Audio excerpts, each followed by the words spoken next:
Hi everyone, it's Miss Brenner. Today we're going to be going over language arts notes on literary lenses, which are a critique of different literary pieces through an alternative perspective.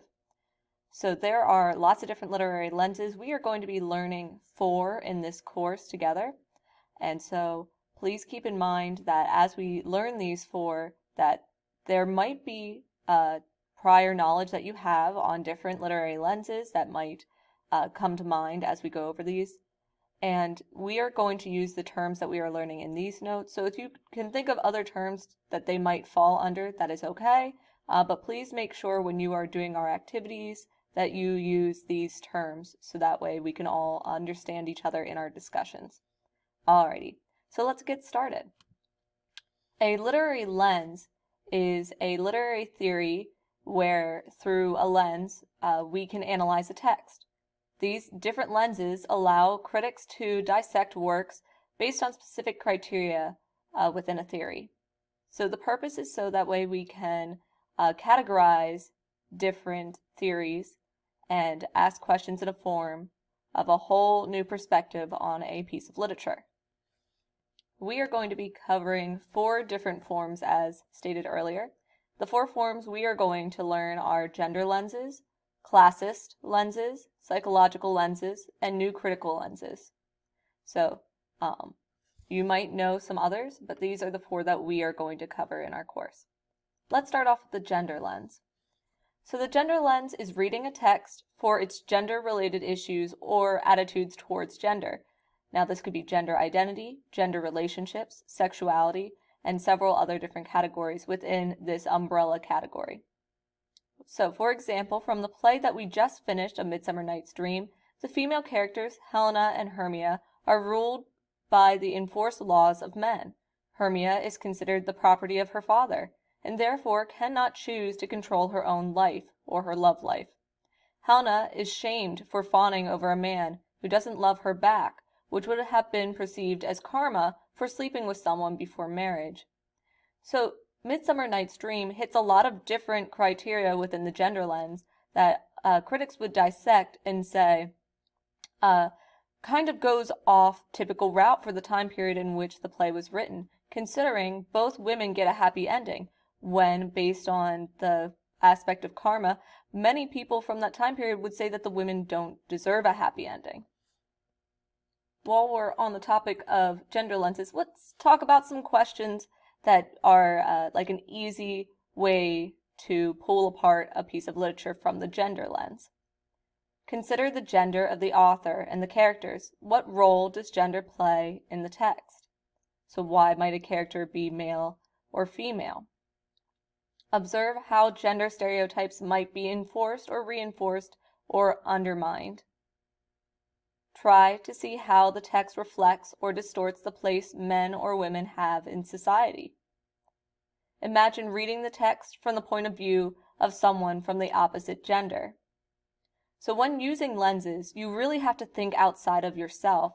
It's about putting your mind from the perspective of other people in our own society and from other just viewpoints in general. So now that we've covered what the gender lens is and some basic criteria by which we can pull apart a piece of literature through the gender lens, let's look at some examples. Let's start off with Brave. Now, in the movie Brave, that is I believe it's a Disney production. I'm not sure that falls under Pixar. I'm not exactly sure who ended up animating it, but it's quite a different style of animation, especially for a princess within the Disney archive. She doesn't look like your standard typical princess from the Disney canon, and that is the whole point of the movie, is that she doesn't have to. She's quite stunning in and of herself for her personality and her bravery, and she doesn't need to look like anybody else. This is just a very standard example of gender lens. Let's get into some more unique examples, such as Finn from, oh my goodness, Adventure Time. Oh my goodness, I almost lost it. So Finn is not your stereotypical hero. He doesn't look at all, I know the animation style is a little bit different, but he doesn't look at all like what you would expect of a typical hero. He doesn't look like Batman or Superman or any of our typical 90s heroes that we had from the past. He's very unique in and of himself to remind younger audiences that you don't have to fit into a typical mold to be able to achieve certain things. We have this exact same similar situation going on with our characters from Steven Universe. Snap. I know the one's Ruby and Sapphire. So these two characters don't look anything like people would have probably expected. And even more so, these two characters are both female. And they are in a relationship together. And they end up getting married in the series. This defies most of what people expect in cartoons, especially for a younger audience. And this is going through the gender lens. Actually, so much so that this bothered people that in other countries they've changed the gender of these characters because it was upsetting people so much that that was within a child's cartoon. But from a gender lens perspective, these are both happy, healthy characters that represent a more happy and healthy relationship than maybe some of the characters within Midsummer Night's Dream do. So, now that we've talked a little bit about examples and a little bit about the gender lens, let's do some review videos. So, when we are done with this ed puzzle, I'm going to have you guys watch these 3 clips. I have one from Frozen, one from The Emperor's New Groove, and one from Mulan, and they relate to the gender lens. There are some questions within them, like 2 or 3, that I'm asking you things from the perspective of the gender lens to try and dissect and analyze these clips a little bit so we get in the habit of analyzing literary pieces through this lens. Alrighty, let's continue on. Next, we have the psychological lens, which is reading a text for patterns in human behavior. While everyone's formative history is different, there are basic, recurrent patterns of development for most people. So although we might not all have the same experiences, we all have most likely experienced sadness in our life or loss. We've also experienced great amounts of joy and the sensation that you get when you achieve a goal. You've most likely experienced that in some form or another, even though it might not be the exact same experience. So, for example, in A Midsummer Night's Dream, Shakespeare depicts relationships that mimic the social outcry of the time for love that portrayed the youth marrying out of romantic affection rather than for wealth or titles. This was a huge struggle during that time period, that people were starting to realize that unhappy marriages were occurring because people were marrying for the wrong reasons. And there was a huge outcry for literary pieces that showed this, so that way, even though people weren't really able to live out the life that they wanted, they lived through these pieces. So let's look at some questions that we should consider when dissecting a piece of literature through the psychological lens. Why do certain characters act the way they do, and how does this give deeper meaning to their motives and goals? Think of what is a general viewpoint on life for children, youth, young adults, middle-aged, or elderly people. Do the characters follow the patterns associated with these groups? What did you think of any moral or ethical choices that were made by the character? What would you have done? Think about the broader social issues the text attempts to address. So these are just some different ways that we can pull apart the text through a psychological lens. Let's look at some examples. So the psychological lens in The Lion King with Scar.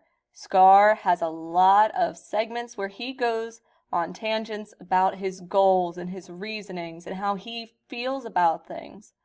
And that gives deeper meaning behind how dark and devious he really is. He not only is willing to kill his own brother, he's also willing to kill his nephew. He's willing to let the entire pride die, all for his own pride. So, it's this really deep concept of how does the character truly reflect what they want inside. Let's look at another example. How about the witch from The Wizard of Oz? This is the Wicked Witch of the West. And so she desperately wants those ruby red shoes, and she's willing to do anything to get them. But she has such a devious background for a character who is so beloved. She is willing to do anything to get this one minor, I guess it's not minor to her, but one minor item. With that, people really dove into her character so much so that they gave her a prologue with Wicked, trying to show how she became the scary monster that she is. So this is all psychological lenses, looking at the behaviors and the tangents and their motives in a deeper way. So we are going to watch some review videos when we are done with this ed puzzle. There are two different ones. There is my clip for Finding Nemo. I don't know why I keep forgetting things. Finding Nemo, where I would like you to really assess Marlin, who is Nemo's father, as from a psychological lens perspective. And then I have a clip from Hocus Pocus. So the Hocus Pocus clip actually is not an ed puzzle, so there's no questions attached to it, so I'm just going to do the questions for Hocus Pocus in this ed puzzle, so you will have to pause this ed puzzle and go click it. I am so sorry, but YouTube blocked me on ed puzzle from using that one clip, and I could not find it anywhere else, and I can't take my own copy of Hocus Pocus, and it would be a copyright infringement, so I can't do that. But anyhow, so in the clip from Hocus Pocus, I'd like you to tell me what are the witch's deepest motives and what psychological lens elements can you take from their portion of the clip. And I'd also like you to tell me about the deepest motives of Binks the cat, because he also gives us a small, a memory moment from his experiences and what makes him the character that he is. So those will occur in this ed puzzle. Alrighty, let's continue on. We have new critical lens. This is the most common lens. This is the lens that you have been learning throughout your entire education in literature. This is reading a text for the unity and complexity of its form. The focus should be on the text itself and only elements within the text. So this is the deepest level of analysis of a piece of text, where you are going to go through the story with a fine-tooth comb and pull it apart based solely on the text itself. No background information from the author, no background information about what it's based on, no information as far as your own experiences. You're not trying to relate to the text. So, my example of this in A Midsummer Night's Dream is Shakespeare uses the love flower as a symbol of humanity's flaw of loving blindly. The humans love too swiftly without truly learning to take into account the elements of a relationship that matter most. So new critical lens leans itself into some other topics that we've been talking about, such as the types of symbolism in a text, what themes reoccur throughout the text, what is the tone of the text throughout the segment, throughout and in segments. So with new critical lens, you can break a text apart and say we are only going to look at the climax of our story, or we are only going to look at the expedition of our story, to break it apart into segments and say, look at how the tone changes throughout these segments. You could also have how are the words and paragraphs structured. So some paragraphs might be a little bit more chunky, while other paragraphs may be very brief sentences and almost stagnant language. What is the greatest strength or most noticeable weakness of the text? So we, with New Critical Lens, are really looking for literary elements, such as our foreshadowing that we were talking about before, theme and motif, symbolism, words and phrasing, stylizing. All of those elements would be part of New Critical Lens. All of the things that you have been learning for, the past 11 years of school. So 11 or 12. So with New Critical Lens, These are the examples that I have. Think of Toy Story. Remember how Andy signs his name on the bottom